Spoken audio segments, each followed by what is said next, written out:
Someone just handed you the keys to a house, not your house, a second one. Tenants inside. Rent hitting your account on the first of every month. On paper, you are now what people spend their whole lives trying to become. A landlord, an owner, someone who makes money in their sleep. There's just one problem. The number people quote you, rent minus mortgage equals profit, is a lie. Not a small one, not a rounding error. It's the exact lie that turns a dream investment into a slow financial leak that takes years to notice. So let's do something almost nobody does before they buy. Let's run the real math. Every dollar in, every dollar out. What's actually left. And by the end, you'll understand why two people can buy the identical house on the same street, and one builds wealth while the other quietly loses money for a decade. Start with the obvious number, the one on the listing. Let's say the house costs $300,000. You don't need $300,000. That's the first thing they tell you, and it's technically true. You need a down payment. For an investment property, banks want more than they'd ask for your own home, usually 20 to 25%. So call it $60,000 just to walk in the door. But here's what the listing price hides. Closing costs, loan fees, title insurance, appraisal, taxes at transfer. Another 2 to 5% of the price, call it $9,000. Then the part everyone forgets. The house is almost never ready. The last tenant left marks on the walls. The water heater is one winter from dying. The carpet needs replacing before anyone will pay top rent. Budget $10,000 for making it rentable. If you're lucky. Add it up. You haven't collected a single dollar of rent yet, and you're already nearly $80,000 in. That's the price of admission. And it's the easy part, because the money you spend to get in is money you can see. The money that follows is the money nobody warns you about. Now the house is yours. The tenant moves in. Rent is $2,000 a month, $24,000 a year, landing in your account. This is the number that makes people buy. Feel how good it sounds. Then watch it disappear. First, the mortgage. On what you borrowed, at today's rates, you're paying roughly $1,500 a month. That's $18,000 a year, gone before anything else. You're down to $6,000. Still positive, still feels fine.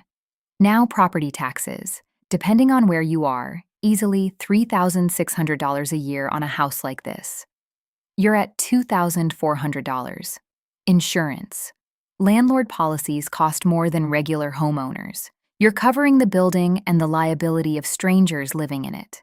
Call it $1,500 a year. You're at $900, and you haven't fixed a single thing yet. Here's the rule the pros live by and the beginners ignore. Set aside 1% of the home's value every year, just for maintenance. On a $300,000 house, that's $3,000 a year. You just went from $900 in the black to $2,100 in the red. Read that again. The rent was $24,000, and you're now losing money. But I've left out the two costs that hurt the most, and they're the two nobody puts in the spreadsheet. The first is called vacancy.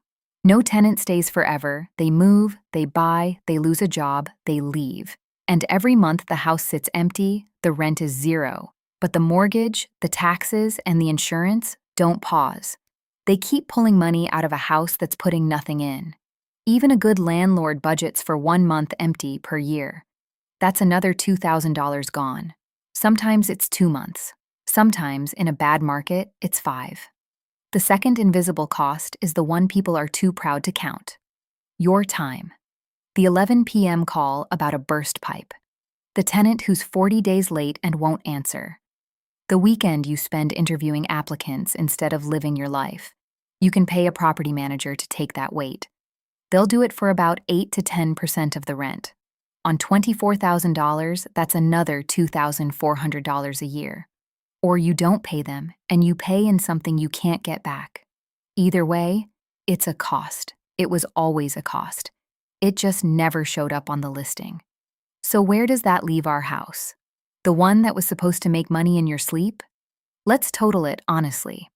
Rent coming in, $24,000. Mortgage, taxes, insurance, maintenance, vacancy, management. Going out, around $28,000. The house that felt like a money machine is running at a loss of roughly $4,000 a year. And this is where most people would stop, panic, and conclude that real estate is a scam. But they'd be wrong, because they'd be missing the entire reason the wealthy keep doing this. The rent was never where the money was. Watch closely, because this is the part that separates the person who loses money for a decade from the person who quietly gets rich in the exact same house. There are 3 streams the beginner never counts, and all 3 are invisible on a monthly statement.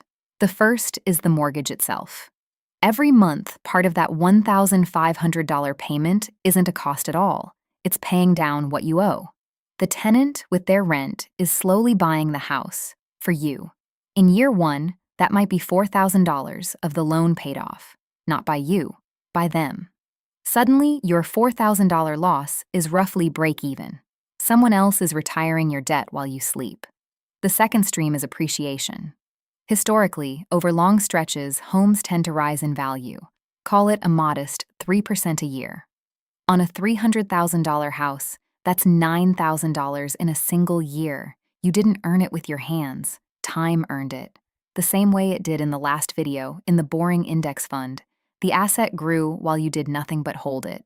The third stream is the quietest and the most powerful. It's called leverage. You didn't buy a $300,000 asset with $300,000. You bought it with about $80,000 of your own money. So when that house gains $9,000 in value, you didn't make 3% on $300,000. You made $9,000 on your $80,000. That's over 11% on money that isn't even mostly yours. That's the secret the rent was hiding the whole time. Now go back to the 2 people who bought the identical house on the same street. The first one only looked at the rent, saw $2,000 a month, subtracted the mortgage, saw a nice gap, and stopped thinking. He didn't budget for vacancy, didn't set aside maintenance. When the water heater died and the tenant left in the same month, he had to cover thousands out of pocket, and it scared him. He sold in year 3 at a bad time, convinced real estate doesn't work. The second one ran the real math before she ever signed. She knew year 1 might lose a little cash. She expected it. She kept a reserve for the empty months. She let the tenant pay down her loan month after month, year after year. She didn't touch it. She didn't panic. She treated it like weather, something that rewards you only if you're still standing there when it clears. 10 years later, the loan is far smaller. The house is worth far more. The rent, which barely covered costs on day 1, now runs comfortably ahead of them because rents rose and her mortgage never did. Same house, same street, same starting price. One person saw a monthly number and ran. The other saw the machine underneath it and waited. So, should you own a rental? Here's the honest answer. Nobody selling you a course will give. If you need the money to come in fast, this is the wrong asset. It's slow, it's illiquid. It can lose cash for years before the hidden streams overtake the visible ones. If you can't cover a $10,000 surprise without selling in a panic, you're not ready yet. The person who gets hurt in real estate is almost always the one who was forced to sell at the wrong moment. But if you can hold, if you can run the real math and still say yes with your eyes open, if you can treat it like a 10-year machine and not a monthly paycheck, then a rental property isn't a scam and it isn't magic. It's leverage, plus time, plus the patience to let someone else pay off your asset while you barely touch it. Which, if you've been paying attention, is the same quiet formula behind almost every fortune that lasts. The rent was never the point. Anyone can read the number on the listing and do the easy subtraction. That math is designed to make you buy. The real math, vacancy, maintenance, the empty months, and the 3 invisible streams underneath, is the one that decides whether you build wealth or slowly bleed it. Run that math before you sign, not after. Because a rental property doesn't reward the person with the most money. It rewards the person who counted the costs nobody else would.